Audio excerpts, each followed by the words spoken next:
So, we are continuing with our guests, Mr. and Mrs. Brady, regarding their how they met and how they decided to get married. And of course, Mr. Brady is a resident of the United States, while Mrs. Miriam Brady is visiting from the Philippines. So, if they want to stay together, then Mrs. Brady will have to apply for adjustment of status in the United States. Otherwise, Mr. Brady will be the one to go and live with them in the Philippines. But they decided they will stay here. Okay. So, as we have previously asked, again, this is Attorney A. Erwin Bautista, and our program is U.S. Immigration Made Easy, and we are with Mr. and Mrs. Brady. So, our question before is, now that you decided to live together as husband and wife, and in fact, you already got married, right?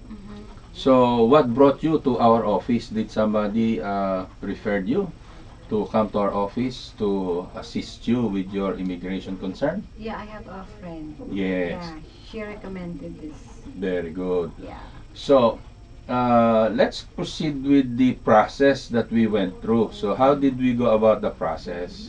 Well, that was very fast and easy for us. Like we were asking for documents, requirements, so Yes. we kind of we prepared everything. We gave it to you. Yes. So it's just a matter of I think less than a year. Yes. So, previously,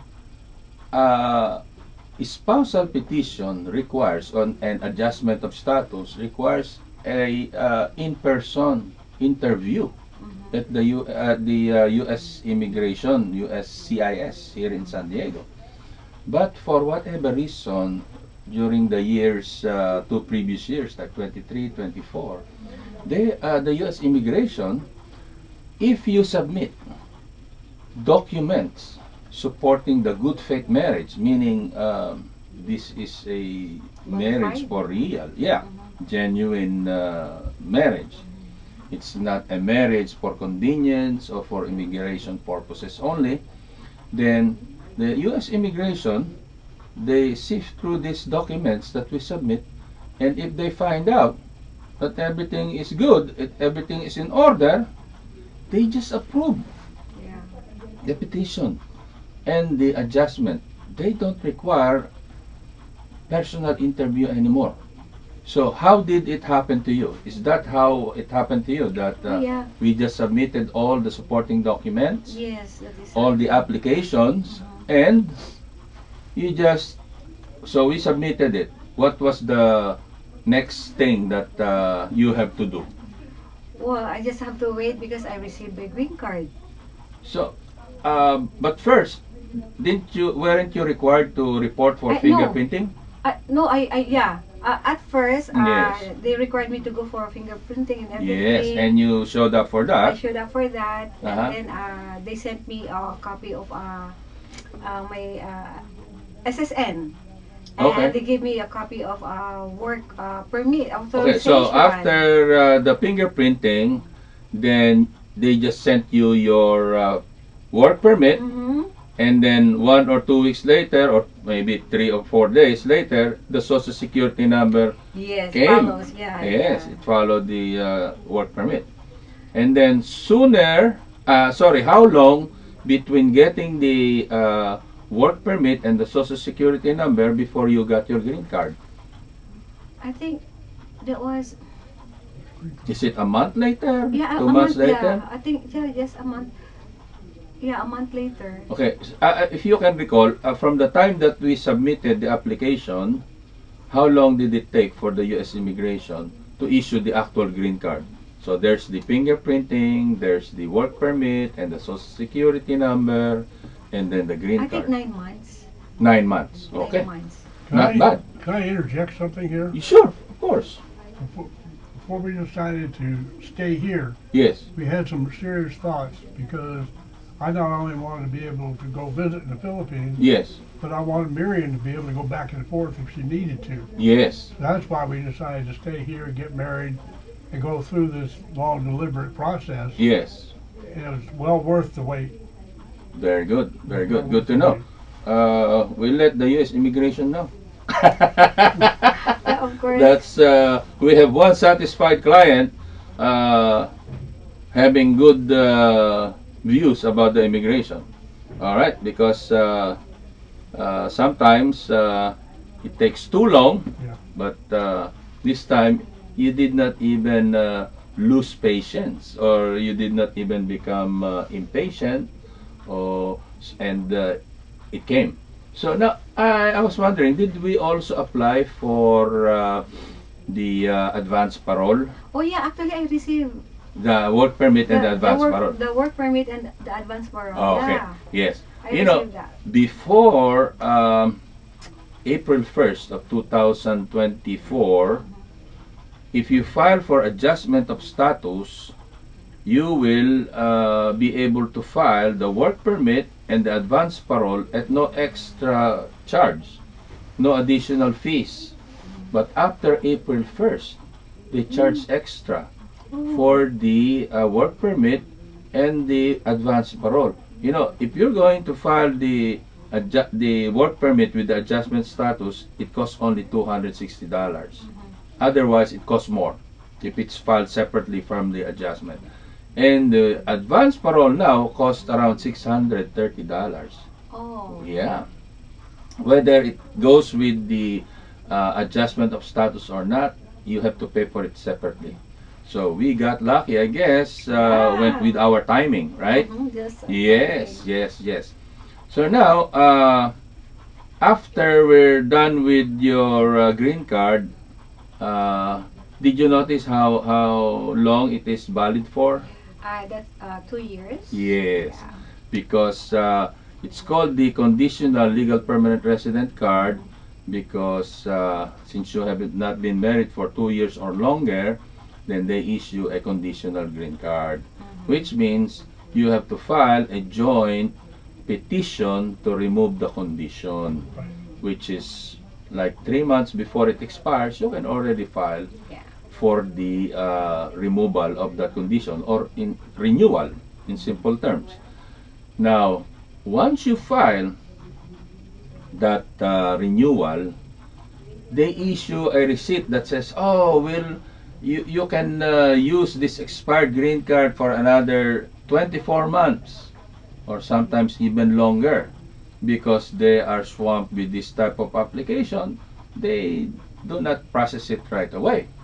But I'd like to remind you, even if it's not being issued yet, but you are already on your 3rd year as a legal permanent resident, you can actually apply for naturalization or for citizenship, because you are married to a U.S. citizen spouse. So those are the benefits accorded by the law to U.S. citizen spouses, because otherwise you have to wait for 5 years. So the law requires 5 years of good moral character if you are not married to a U.S. citizen. But if you're married to a U.S. citizen, only 3 years. Mr. Brady, do you know who else can beat that 3 years before they can apply? There are certain people who can apply for just 1 year of being a green card holder. Really? Can you take a guess? Not available. Not sure. Active military service. Oh. Yes. So if they serve only 1 year and they are green card holder, and the American government, or the America is certified by the government, by the president, that we are in hostilities with a foreign country, Right. then only 1 year of good moral character, Oh. our active soldiers, Navy, Army, Air Force, Marines, they can apply for naturalization. Even coming out from boot camp, they can already apply. They've already 1 year. Now, there's a separate program for the active military as well. They come up with a program wherein you sign up for the Navy, let's say the Navy, and before you come out of the boot camp, you will be sworn in as a U.S. Citizen. Oh. But there's a catch. You need to serve for 4 years. If you break that contract, then they take away the citizenship as well. You bet. So those are another benefit that is only afforded to our servicemen, Yeah, that's great. and that's good, isn't it? Yeah. Yes, it is. Okay, all right, because we rely on them to preserve democracy in our country and to repel any acts of invasion or countries trying to bully us or trying to or intending to harm us. All right, so now we have already gotten the green card, so now we are living happily ever after, isn't it? Yeah. All right. Oh, yeah. So, but like I said, do not forget about the renewal, Yeah. because the U.S. immigration will not remind you. Mhm. Since you are the holder of that green card, you know when it's going to expire. So 90 days before, we can file it. Okay. Yes, the next year. Yes. So we just need again to submit our good faith marriage documents like the joint accounts, like letters from friends and family, or like jointly filed income tax returns. Mhm. Right? So those are good government issued documents that will really establish the good faith marriage.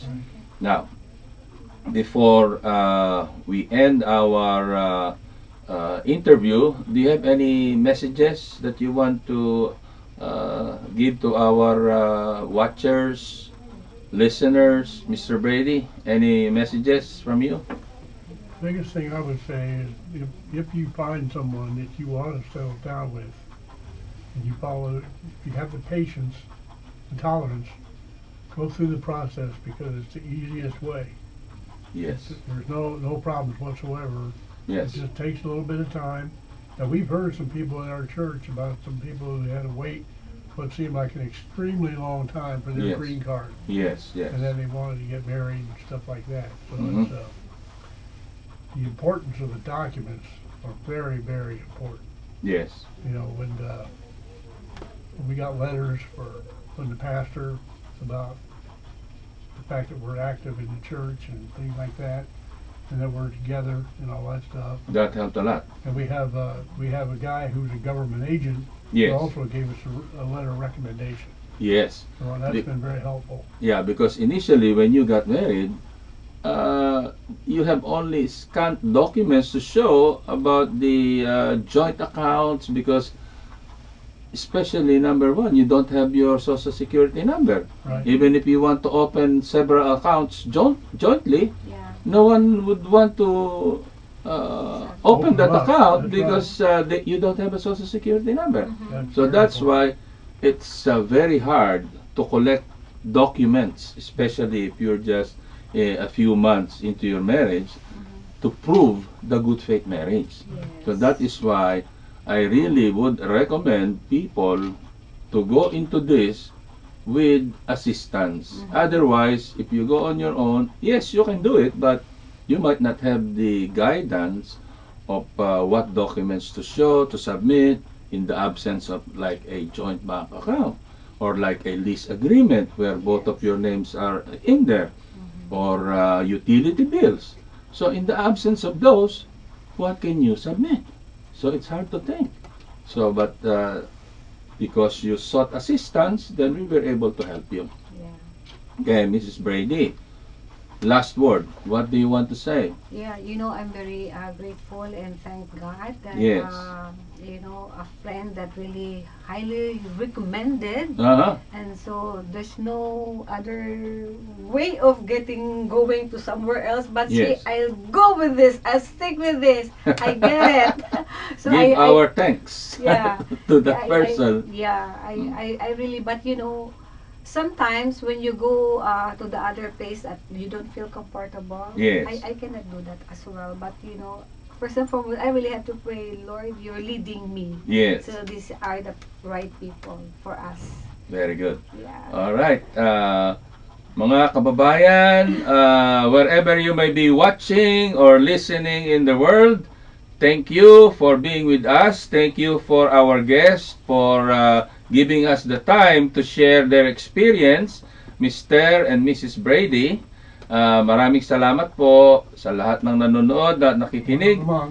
And then we'll see you next time. Okay? Yeah. All right. Very good. Thank you, This is Attorney. yes. Thank you, Attorney A. Erwin Bautista of Immigration, U.S. Immigration Made Easy.